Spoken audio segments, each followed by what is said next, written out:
दोस्तों स्वागत है आप सभी का स्टैटिस्टिक्स के एक और नए वीडियो में।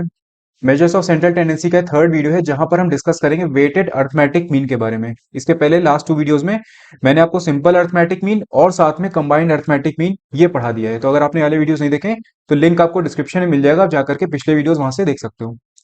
अब देखिए, अगर आपने फर्स्ट वाला वीडियो देखा होगा सिंपल अर्थमेटिक मीन वाला, तो वहां पर मैंने आपको ये बताया था कि जो आपकी मीन होती है, ठीक है, जैसे हम वो पढ़ रहे हैं ना मेजर्स ऑफ सेंट्रल टेंडेंसी, तो इसके अंदर में मीन पढ़ते हैं, मीडियन पढ़ते हैं, मोड पढ़ते हैं। तो जो मीन होती है, मीन के अंडर में हमारे पास में तीन तरीके की मीन होती है। एक होती है अर्थमेटिक मीन, इसके बाद फिर एक होती है ज्योमेट्रिक मीन, और एक होती है harmonic mean. Arithmetic mean further दो तरीके की मीन में क्लासिफाई हो जाती है, यहाँ पर डिवाइड हो जाती है। एक होती है हमारी सिंपल अर्थमेटिक मीन जो हम ऑलरेडी डिस्कस कर चुके हैं, और एक होती है weighted arithmetic mean. Simple arithmetic mean में हम सिंपली क्या करते हैं, हर एक ऑब्जर्वेशन का सम करते हैं और उसके बाद नंबर ऑफ ऑब्जर्वेशन से उसको डिवाइड कर देते हैं। उसके बाद फिर हमारे पास में अलग अलग टाइप के वहां पे फॉर्मुले देखने को मिलते हैं, वो मैंने आपसे डिस्कस कर लिया था। तो सिंपल अर्थमेटिक मीन में हम सिंपली क्या करते हैं, एवरेज निकाल देते हैं जो भी हमारी ऑब्जर्वेशन है उनको डायरेक्टली ऐड करके। वेटेड अर्थमेटिक मीन में थोड़ा सा हम डिफरेंट काम करते हैं। वेटेड अर्थमेटिक मीन में हम क्या करते हैं, हर एक ऑब्जर्वेशन को एक वेट असाइन कर देते हैं। वेट का मतलब ये होता है कि उस पर्टिकुलर डेटा सेट के अंदर में उस एक पर्टिकुलर ऑब्जर्वेशन की जितनी भी इंपॉर्टेंस है उसके अकॉर्डिंग हम उसको वेट असाइन करते हैं। और उसके बाद फिर हम उनको मल्टीप्लाई करके, जैसे हम फ्रीक्वेंसी का मल्टीप्लीकेशन करते हैं अपनी ऑब्जर्वेशन के साथ में, उसी तरीके से हम मल्टीप्लीकेशन करते हैं अपने वेट्स का अपने ऑब्जर्वेशन के साथ में। अभी हम लोग क्वेश्चन करेंगे तो आपको क्लियर हो जाएगा कि क्या बात मैं बोल रहा हूँ यहाँ पे। ठीक है, तो इसकी बात हम लोग यहाँ पर वेटेड अर्थमेटिक मीन की करेंगे, साथ में हम लोग यूटिलिटी देखेंगे कि कहाँ कहाँ पर यूज होता है, और इसके बाद आगे आने वाले वीडियोस में हम लोग ज्योमेट्रिक मीन और हार्मोनिक मीन को भी कवर कर देंगे। सबसे पहले बात कर लेते हैं कि क्या यूज या यूटिलिटी होता है हमारे वेटेड अर्थमेटिक मीन का। इसमें तीन पॉइंट आपको देखने हैं, बड़े सिंपल सिंपल है। फर्स्ट पॉइंट में अगर आप देखोगे तो यहाँ पर बोला है when different items in of a series have different relative importance. ठीक है, हैव डिफरेंट रिलेटिव इंपॉर्टेंस।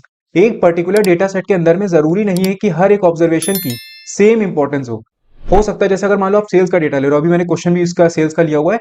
जैसे अगर हम सेल्स की बात करते हैं तो अभी हम लोगों का चल रहा है 2023, ठीक है। और आपके पास में डेटा यहाँ पर पड़ा हुआ है 2015 का, उसके बाद फिर 16 का, फिर उसके बाद 17 का, फिर उसके बाद 18 का, फिर 19 का, फिर 20 का, फिर 21 का, और फिर 22 का। तो आप मुझे खुद ये बताओ सोच करके कि अगर आप सेल्स का डेटा अपना मान लो आप 2023 से 24 के साल में, ठीक है, जो हमारा करंट फाइनेंशियल ईयर चल रहा है, इसमें अगर आप अपनी सेल्स फोरकास्ट करना चाहते हो तो आपके लिए कौन सा डेटा सेल्स का ज्यादा इंपॉर्टेंट है, रिसेंट वाला या फिर पुराना 10 साल पहले वाला? सीधी सी बात है कि रिसेंट वाला। तो इसका मतलब जो हमारे रिसेंट के ईयर्स हैं, जैसे 22, 21, 2019, इन सब की इंपॉर्टेंस या इन सब का जो वेट होगा वो कंपैरेटिवली ज्यादा होगा किससे, 2015, 16, 17, 18, इन सब से। तो यहां पर क्या होता है कि एक डेटा के अंदर में हर एक ऑब्जर्वेशन की जितनी भी इंपॉर्टेंस है उसी के अकॉर्डिंग हम उसको वेट असाइन करते हैं, और उसके बाद फिर हम उनका मीन फाइंड करते हैं, तो उसको हम बोलते हैं वेटेड अर्थमेटिक मीन। तो यहां पर क्या बोले, when different items of a series have different relative importance, for example in computation of price index number, ठीक है, कंज्यूमर प्राइस इंडेक्स नंबर जो हम लोग पढ़ते हैं, उसमें भी हम लोग वेटेड अर्थमेटिक मीन का यूज करते हैं। तो यहाँ पर ये बोले different items have different relative importance.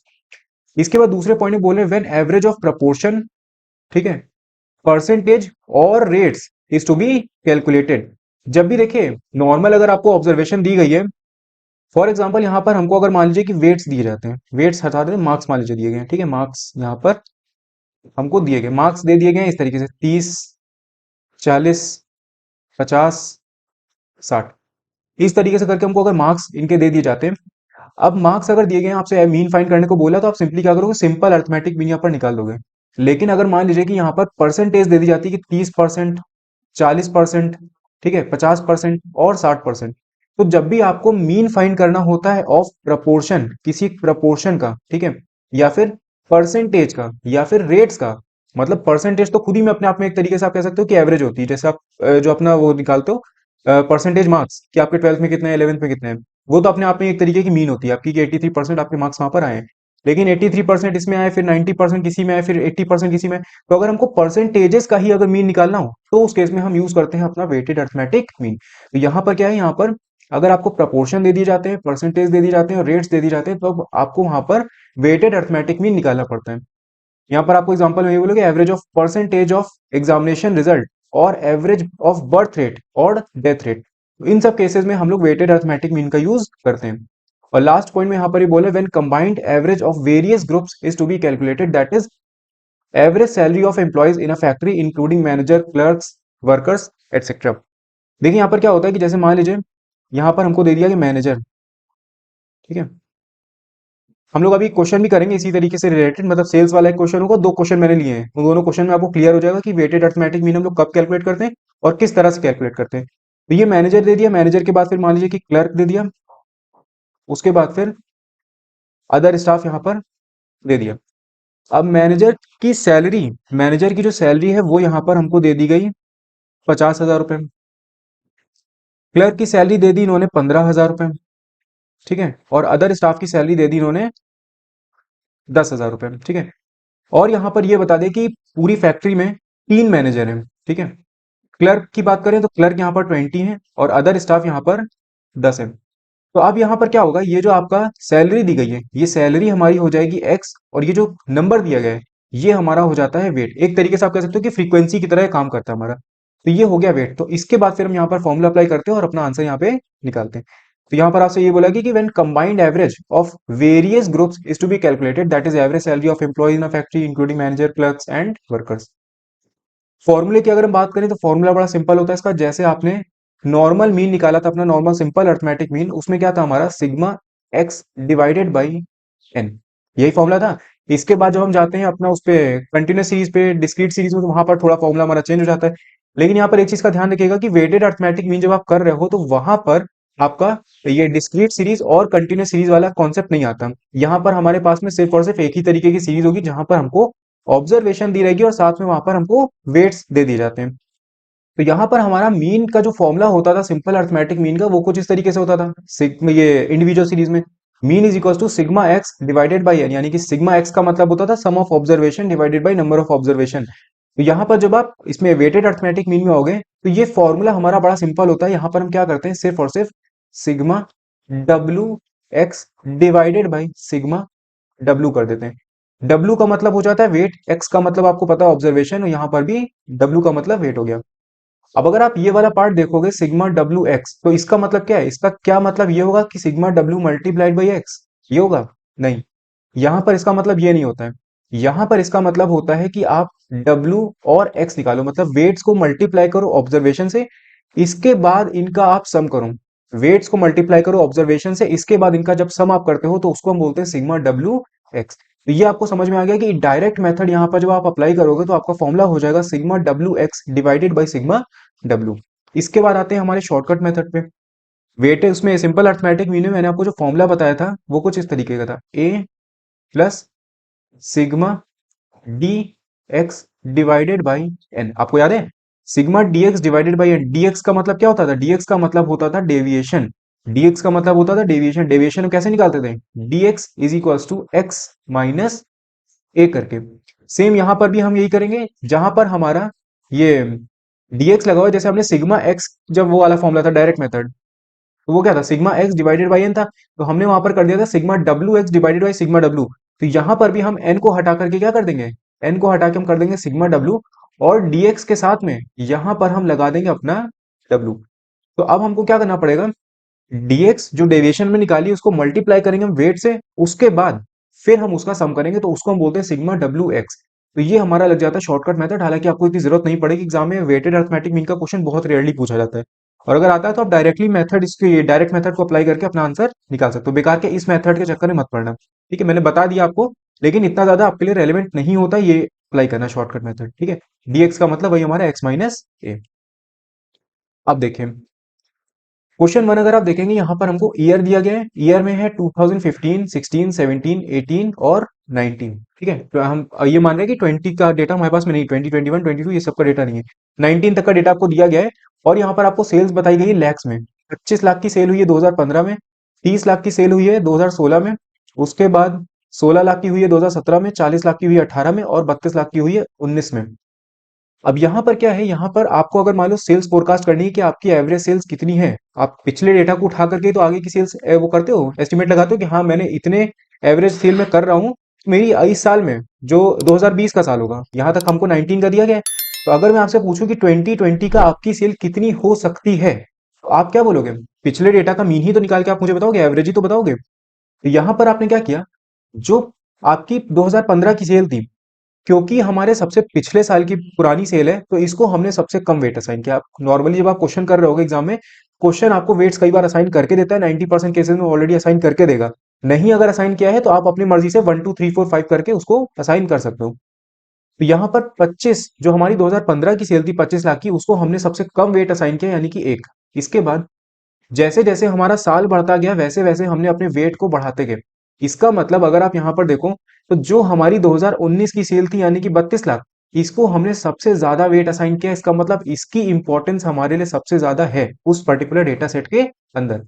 इसी जगह पे अगर आप यहाँ पर देखोगे, जो 2015 की सेल थी उसको हमने सबसे कम वेट असाइन किया, यानी कि 1। इसका मतलब वो हमारे लिए सबसे कम इंपॉर्टेंट था। इसके बाद जैसे जैसे साल आगे बढ़ते गए, इंपॉर्टेंस हमारी सेल की बढ़ती गई। अब यहाँ पर आपको क्या करना होगा, हम सबसे पहले देखिए फॉर्मूले में यहाँ पर क्या है, सिग्मा डब्ल्यू x divided by sigma W. तो सिग्मा डब्ल्यू का मतलब वही सम ऑफ वेट, तो ये हमने निकाल लिया, 15 हो गया। इसके बाद यहाँ पर हमको क्या करना पड़ेगा, एक्स डब्ल्यू के लिए हम जैसे फ्रीक्वेंसी से मल्टीप्लाई करते हैं, तो उसी तरीके से सेल्स को हम मल्टीप्लाई करेंगे अपने वेट से। तो 25 को अगर आपने मल्टीप्लाई किया तो ये 25, 30 को अगर मल्टीप्लाई आपने किया तो 30 इंटू 2 ये हो गया 60। इसी तरीके से आप बाकी के निकालते जाएंगे। तो यहाँ पर जो आपका डेटा निकलेगा वो होगा कुछ इस तरीके से, और इसको जब टोटल आप करोगे तो ये हो जाएगा सिग्मा डब्ल्यू एक्स इज इक्वल टू 453। तो यहाँ पर आप लिख दो अपना 453, और डिवाइड इसको आपको करना होगा 15 से। ये आपको ने डिवाइड इसको कर दिया 15 से। यहाँ इसका इतना रेलेवेंस हमारे लिए नहीं है, सिग्मा एक्स से हमको कोई इतना मतलब नहीं है, क्योंकि अगर हम मीन नॉर्मल वाला निकालो तो फिर हमारे लिए इंपॉर्टेंट होता। लेकिन यहाँ पर हमारे लिए इतना ज्यादा इंपॉर्टेंट नहीं है। अब यहाँ पर हमको क्या करना है, हम सिंपली 453 डिवाइडेड बाई 15, तो ये हो जाएगा हमारा आंसर 30.2। ठीक है, 30.2 लाख हमारा वेटेड अर्थमेटिक मीन निकल के आ जाएगा। इसके बाद यहाँ पर दूसरा क्वेश्चन हमसे बोल रहा है, from the results of two colleges A and B given below, state which of them is better and why. हमको ये बताना है कि कौन सा कॉलेज बेटर है और क्यों बेटर है। अब देखिए, यहाँ पर आपको एग्जाम्स के बारे में बता देंगे कि कौन कौन से कोर्सेज चल रहे हैं। एमए है, एमकॉम है, बीए है और बीकॉम है। इसके बाद ये हो गया हमारा कॉलेज ए और ये हो गया हमारा कॉलेज बी। कॉलेज ए में टोटल एमए में अपियर हुए थे 30 कैंडिडेट, जिसमें से 25 जो हैं वो पास किए। और यहीं पर कॉलेज बी के अंदर में 100 अपियर हुए थे एमए के अंदर में, और उसमें 80 पास हुए। इसी तरीके से एमकॉम में अगर आप देखोगे तो कॉलेज ए में 50 ने एग्जाम दिया था, जिसमें से 45 पास हुए। और यहीं पर कॉलेज बी में 120 ने एग्जाम दिया था, जिसमें से 95 पास हुए। अब अगर आप मान लो इसका अगर आप सिंपल अर्थमेटिक मीन निकालते हैं, तो सिंपल अर्थमेटिक मीन में हम क्या करते हैं, टोटल नंबर ऑफ पास देखिए कितने हैं। टोटल नंबर ऑफ पास यहाँ पर कितने हैं, 295। और टोटल अपियर कितने हुए हैं, टोटल यहाँ पर अपियर कितने हुए हैं, 400। तो हम सिंपली क्या करते हैं, 295 डिवाइडेड बाई 400, या फिर आप 4 कर सकते हो क्योंकि यहाँ पर आपके 4 कोर्सेज चल रहे हैं। तो 1 2 3 4, 295 डिवाइडेड बाई 4 करते हैं, और अगर हम उसको मल्टीप्लाई कर देते हैं 100 से, तो हमको परसेंटेज यहाँ पर पता चल जाता है। इसी तरीके से हम यहाँ पर भी सेम करते हैं। लेकिन अगर आप देखो यहाँ पर, तो 295 आपका यहाँ पर भी और 295 आपका यहाँ पर भी है। सेम नंबर ऑफ कैंडिडेट जिन्होंने एग्जाम दिया था वो भी हमारे सेम है। तो इसका मतलब अगर हम सिंपल अर्थमेटिक मीन निकालेंगे, तो वो सिंपल अर्थमेटिक मीन हमारा सेम टू सेम आएगा इन दोनों कॉलेजेस के लिए, यानी कि college A and college B. लेकिन यहाँ पर क्या है, यहाँ पर अगर हम देखें तो एमए के अंदर में जितनों ने एग्जाम दिया था उनमें से 25 पास किए। इसका मतलब कुछ परसेंटेज यहाँ पर अलग होगा। इसी तरीके से अगर हम यहाँ पर देखें, तो यहाँ पर 100 ने एग्जाम दिया था जिसमें से 80 पास हुए। इसका मतलब यहाँ पर भी पासिंग परसेंटेज कुछ अलग होगा। तो हम क्या करते हैं, हम सबसे पहले यहाँ पर पासिंग परसेंटेज निकाल लेते हैं। जो पासिंग परसेंटेज हम यहाँ पर निकालेंगे वो पासिंग परसेंटेज होगा हमारा एक्स ए। ठीक है, कॉलेज ए का ऑब्जर्वेशन। उसी तरीके से हम जो पासिंग परसेंटेज कॉलेज बी का निकालेंगे वो होगा हमारा एक्स बी, यानी कि कॉलेज बी का ऑब्जर्वेशन। इसी तरीके से जो नंबर ऑफ कैंडिडेट अपियर हुए हैं, जो नंबर ऑफ कैंडिडेट अपियर हुए हैं उनको हम दे देंगे डब्ल्यू ए, यानी कि वेट ऑफ कॉलेज ए। और इसी तरीके से वेट ऑफ कॉलेज भी आप दे दोगे अपियर्ड इन कॉलेज बी वाले कैंडिडेट्स को। अब देखिए यहाँ पर 30 कैंडिडेट ने एग्जाम दिया था जिसमें से 25 पास हुए हैं। तो अगर मैं आपसे पूछूं कि एमए के अंदर में कितने परसेंट कैंडिडेट पास हुए हैं, तो आप यहाँ पर क्या करोगे, आप करोगे simply 25 divided by total number of candidate जो एमए में एनरोल हुए थे।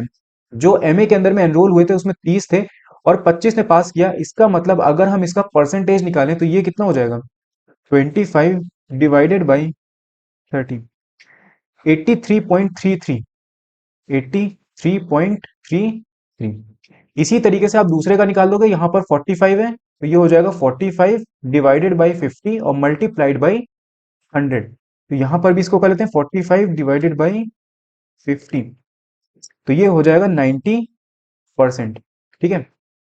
इसी तरीके से हम कॉलेज बी का भी निकालेंगे। कॉलेज बी में 80 पास हुए थे और 100 ने एनरोल किया था एमए के अंदर में, तो ये हो जाएगा 80 डिवाइडेड बाई 100 और मल्टीप्लाइड बाई 100। तो यहाँ पर ये हो जाएगा 80 डिवाइडेड बाई 100, तो ये हो जाएगा 80%। ठीक है। इसी तरीके से अगर आप इसका देखो तो 95 डिवाइडेड बाई 120, तो ये हो जाएगा 79.17, 79.17। अब अगर आप यहाँ पर देखोगे तो यहाँ पर क्या है, एमए के अंदर में 83.33 पास हुए हैं कॉलेज ए के अंदर में, और कॉलेज बी के अंदर में 80% पास हुए हैं। और एमकॉम में अगर आप देखो तो एमकॉम में 90% यहाँ पर पास हुए हैं कॉलेज ए के अंदर में, और 79.17% पास हुए हैं किसमें, कॉलेज बी के अंदर में। तो इसका मतलब यहाँ पर जो रिलेटिव इंपॉर्टेंस है हर एक ऑब्जर्वेशन की, वो अलग हो गई या फिर नहीं हो गई। तो यहाँ पर हम लोग वेटेड अर्थमेटिक में इसीलिए अपना अप्लाई करें क्योंकि हर एक कोर्स की रिलेटिव इंपॉर्टेंस अलग है यहाँ पर, क्योंकि उनका पासिंग परसेंटेज अलग अलग है। तो यहाँ पर आपको बस ध्यान ये रखना है कि जो पासिंग परसेंटेज वाला होगा वो आप हमेशा ऑब्जर्वेशन लोगे। किसी का भी प्रपोर्शन का निकालो, परसेंटेज का निकालो, किसी का भी निकालो, आप हमेशा जो परसेंटेज वाला होता है उसको आप हमेशा ऑब्जर्वेशन लोगे, और जो नंबर ऑफ कैंडिडेट्स होंगे या फिर कोई भी नंबर आपको दिया गया है वो आपका हमेशा वेट होगा। तो इस चीज का ध्यान आपको रखना है ताकि आप बाद में इसको सॉल्व कर पाओ। तो यहाँ पर जब आप बाकी के डेटा पूरा निकाल लोगे तो आपको जो ऑब्जर्वेशंस यहाँ पर मिलेंगी वो होंगी 83.33, 90, उसके बाद 75% और उसके बाद 62.5%। इसी तरीके से हमारा कॉलेज भी का रहेगा 80%, उसके बाद 79.17%, उसके बाद 70% और 62.5%। अब इसके बाद आपको क्या करना है, आपको यहाँ पर दिख रहा होगा डब्ल्यू ए और एक्स ए आपस में मल्टीप्लाई। देखिए फॉर्मूला हमारा कंबाइन उसका वेटेड अर्थमेटिक मीन का क्या होता है, फॉर्मूला होता है हमारा W x divided by A, sigma डब्ल्यू x divided by sigma W. Sigma W तो हमको यहाँ पर मिल चुका है जो कि कितना है, 400 है। यहाँ पर भी आपका सेम सिग्मा डब्ल्यू हो जाएगा 400। लेकिन यहाँ पर अगर आप देखो तो यहाँ पर हमारा कॉलेज ए और कॉलेज बी का डेटा अलग अलग है, इसीलिए उसको डिफरेंशिएट करने के लिए हमने यहाँ पर लिख दिया डब्ल्यू ए एंड एक्स ए। तो डब्ल्यू ए का मतलब हो गया वेट ऑफ कॉलेज ए, और एक्स ए का मतलब हो गया ऑब्जर्वेशन ऑफ कॉलेज ए। तो यहां पर हमको क्या करना पड़ेगा, हमको ये टोटल करना पड़ेगा मल्टीप्लाई आपस में। तो 83.33 मल्टीप्लाई होगा हमारे 30 से, उसके बाद फिर 90 मल्टीप्लाई होगा किससे, 50 से। इसी तरीके से हम यहाँ पर कॉलेज बी में करेंगे 80 मल्टीप्लाइड बाई 100, और उसके बाद 79.17 मल्टीप्लाइड बाई 100। तो 83.33 को अगर आप मल्टीप्लाई करते हो, 83.33 मल्टीप्लाइड बाई हमारा होगा 30, तो इसकी वैल्यू आ जाएगी 2499.9। तो 2499.9। इसके बाद अगर हम 90 को मल्टीप्लाई करें किससे, 90 मल्टीप्लाइड बाई 50, तो 90 मल्टीप्लाइड बाई 50 होगा 4500, 4500 हमारा ये आ जाएगा। इसी तरीके से आप इसको करोगे तो 80 मल्टीप्लाइड बाई 100 अगर आप करते हो तो ये हो जाएगा 8000। ठीक है। और इसके बाद 79.17 मल्टीप्लाइड बाई 120, तो ये हो जाएगा 9500.4, तो 9500.4। इसी तरह से करके हम बाकी की अपनी वैल्यूज निकालेंगे यहाँ पर और यहाँ पर। इसके बाद आपको यहाँ पर इसका टोटल करना पड़ेगा। तो ये जो टोटल आप करोगे ये टोटल होगा आपका सिग्मा डब्ल्यू बी और एक्स बी। ये देखिए जब हमने टोटल किया यहाँ पर तो ये हमारी सारी वैल्यूज आ गई। यहाँ पर हमने इसका टोटल किया तो टोटल हमारा निकला 29499.9, तो यानी कि 29,499.9 हमारा हो गया इसका कॉलेज ए का टोटल, और 29,500.4 हो गया हमारा कॉलेज बी का टोटल। बहुत कम डिफरेंस है इसमें। यहाँ पर देख लेते हैं इसको फॉर्मूले को लगा करके, तो ये हो जाएगा 29499.9 डिवाइडेड बाई, ये हो जाएगा हमारा सिग्मा डब्ल्यू ए, तो इसको डिवाइड करेंगे 400 से, तो 29499.9 डिवाइडेड बाई 400, इसका आंसर होगा 73.74975। ठीक है, इतना बड़ा मैंने इसलिए लिखा है क्योंकि बहुत माइन्यूट सा डिफरेंस है। दूसरा वाला जब आप निकालोगे तो वो बहुत कम आएगा, अगर राउंड ऑफ कर दोगे तो दोनों बराबर ही हो जाएंगे, तो इसलिए राउंड ऑफ करने की जरूरत यहाँ पर नहीं है।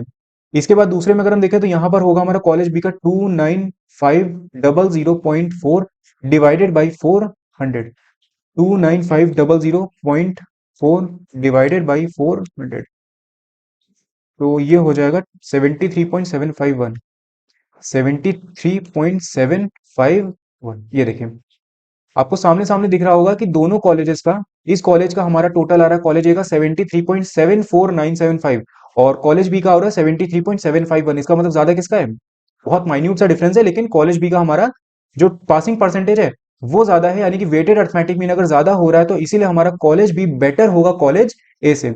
यहीं पर अगर आप सिंपल अर्थमेटिक मीन निकालते हैं तो सिंपल अर्थमेटिक मीन हम क्या करते हैं, 295 स्टूडेंट्स पास हुए हैं और यहाँ पर 4 कोर्सेज चले, तो 1 2 3 और 4, तो यहाँ पर हमारा हो जाता है 295 डिवाइडेड बाई 4। और आप इस तरीके से भी ले सकते हो, अगर परसेंटेज में आपको निकालना है तो आप यहाँ पर 400 करके मल्टीप्लाइड बाय आपको 100 करना पड़ेगा, लेकिन घुमा फिरा के वो कैंसिल हो जाएगा और आपका 4 ही आएगा। इसको अगर हम कर देते हैं तो 295 डिवाइडेड बाई 4, तो ये होता 73.75, तो 73.75 ये आता हमारा सिंपल अर्थमेटिक मीन। अब अगर आप देखो तो यहां पर भी 295 है, यहां पर भी 295 है, यहां पर भी 400 है और यहां पर भी 400, इसका मतलब सिंपल अर्थमेटिक मीन हम अगर निकालते इस क्वेश्चन का तो वो हमारा सेम आता। तो हम ये नहीं बता सकते थे कि कॉलेज ए बेटर है या फिर कॉलेज बी बेटर है, इसीलिए हमने यहाँ पर यूज किया अपना वेटेड अर्थमेटिक मीन, क्योंकि हर एक कोर्स की अपनी रिलेटिव इंपॉर्टेंस अलग है। एमए में कुछ परसेंटेज अलग पास हो रहे हैं, जैसे यहाँ पर देखिए आप यहाँ पर 83.33 पास हुए हैं तो यहाँ पर 80% पास हुए हैं, यहाँ पर एमए कॉम के अंदर में 90% पास हुए हैं तो कॉलेज बी के अंदर में 79.17 बच्चे पास हुए। इसका मतलब हर एक कोर्स की रिलेटिव इंपॉर्टेंस अलग हो गई, तभी हमने यहाँ पर अप्लाई किया अपना वेटेड अर्थमेटिक मीन, और उसके बेसिस पर हमने ये बता दी कि जो कॉलेज बी है वो हमारा बेटर है। तो यहाँ पर हमने अपना पूरा वेटेड अर्थमेटिक मीन डिस्कस कर लिया। कहीं पर आपको किसी भी तरीके का डाउट हो रहा हो तो आप कमेंट करके मुझसे पूछ सकते हो। बाकी अगर आपको वीडियो पसंद आया तो उसको लाइक करना मत भूलिएगा, साथ में चैनल को सब्सक्राइब जरूर कर दीजिएगा। मैं मिलता हूँ आपसे नेक्स्ट वीडियो में। Thank you.